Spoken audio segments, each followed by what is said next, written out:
Hi everyone, welcome to Go Hobby. In this video, I'm going to review these mountain bikes. Both of them are giant Talon 3s from the year 2020. They both have the 27.5-inch wheel and tire combination, and they're both medium frame bikes. Got these bikes for my boys. They're 5 foot 7 inches and 5 foot 8 inches tall. I myself am 5 foot 11 and a half. We're going to be talking about size, we're going to be talking about quality, and I'm going to give just my general impressions about these bikes during this review. When my boys ride the bike, they ride the bike with the seat post about in this position here. There's a few more inches of down. If they need to lower it, they can. And there's plenty of room to move it up if they need to. When I ride the bike with the seat post almost in its highest position. Let's take a look at that, because I know many of you who might be about my size are trying to decide if you want to get a medium-sized bike or a large-sized bike.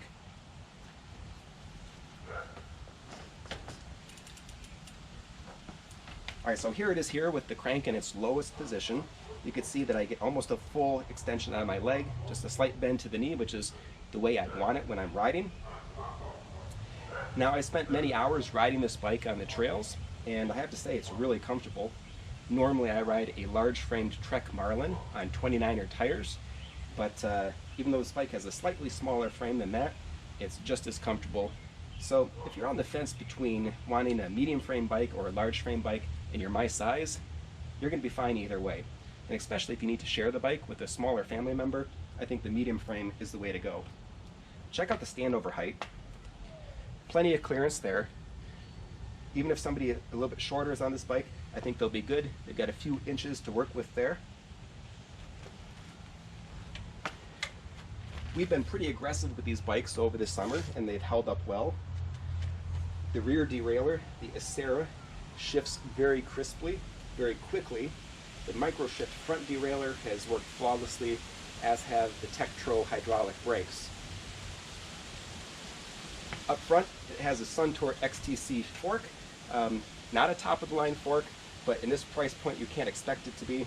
It certainly does a good job absorbing the bumps on the trail. Really, my only complaint has to do with these levers here. The boys have taken a couple spills on the bike, and you can see they're all bent out of shape. The metal that they use is just a little bit too thin, not very durable, so eventually those are going to need to be swapped out with something a little bit better. Now, you might also be wondering, should you go with the 27.5 tires, or could you go with a bike with 29-inch tires? And I'll tell you, you really can't go wrong either way. The nice thing about the 27.5s are that they're a little bit smaller, a little bit lightweight, depending on the compound that you're getting in the tires, of course, and they just feel a little bit more nimble. So if you're more into jumping, more into tricks or tight trails, the 27.5 might be really good for you. The 29ers, of course, roll with a bit more ease over those larger obstacles. So if that's your game, then go with the 29er. All right, let's take a close-up view of these bikes, take a look at their color and some of the components that I'm talking about up close.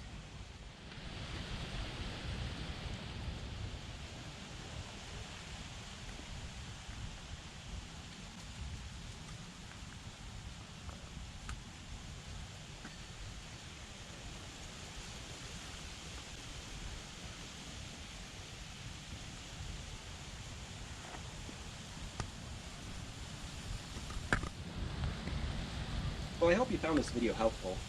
Like this video, subscribe to the channel. I'll see you next time.